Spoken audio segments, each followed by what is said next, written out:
అవతలున్న party, ఆ పార్టీని ఏమనాలో నాకు తెలియదు, కోడికత్తి పార్టీ,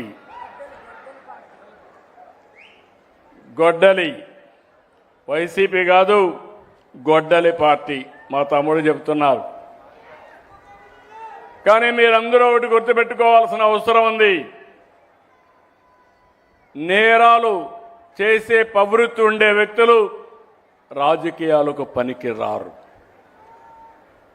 అతనికి ఒక మానసిక సమస్య ఉంది. ఆ సమస్య అందరినీ మోసం చేయడం, అవకాశం ఇస్తే అందరినీ నాశనం చేయడం. 5 ఏళ్ళు ఏం జరిగిందో మీరు ఒక్కసారి ఆలోచించండి. తొలి రోజు కలెక్టర్స్ కాన్ఫరెన్స్ పెట్టి ప్రజా వేదిక కడితే అక్కడనే అధికార యంత్రాంగానికి చెప్పి ప్రొక్లైన్స్ పెట్టి ఆ వేదికను కూల్చేశాడు. అంటే ఆ వేదిక కట్టడానికి 2 ఏళ్ళు 1 సంవత్సరం పడుతుంది, కూల్చడానికి గంటే.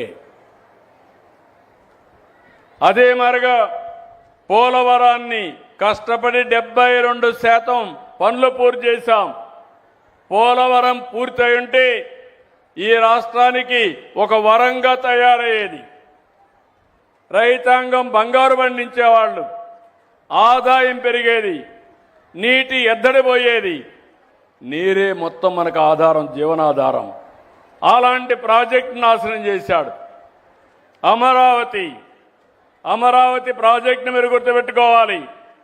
అమరావతి ప్రజా రాజధాని, అమరావతి మన మైథాలజీలో దేవతల రాజధాని. అలాంటి అమరావతిని ఎడారని, శ్మశానమని మొత్తం నాశనం చేసే పరిస్థితికి వచ్చారు. ఇవి చూసినప్పుడు నాకు చాలా బాధేస్తుంది.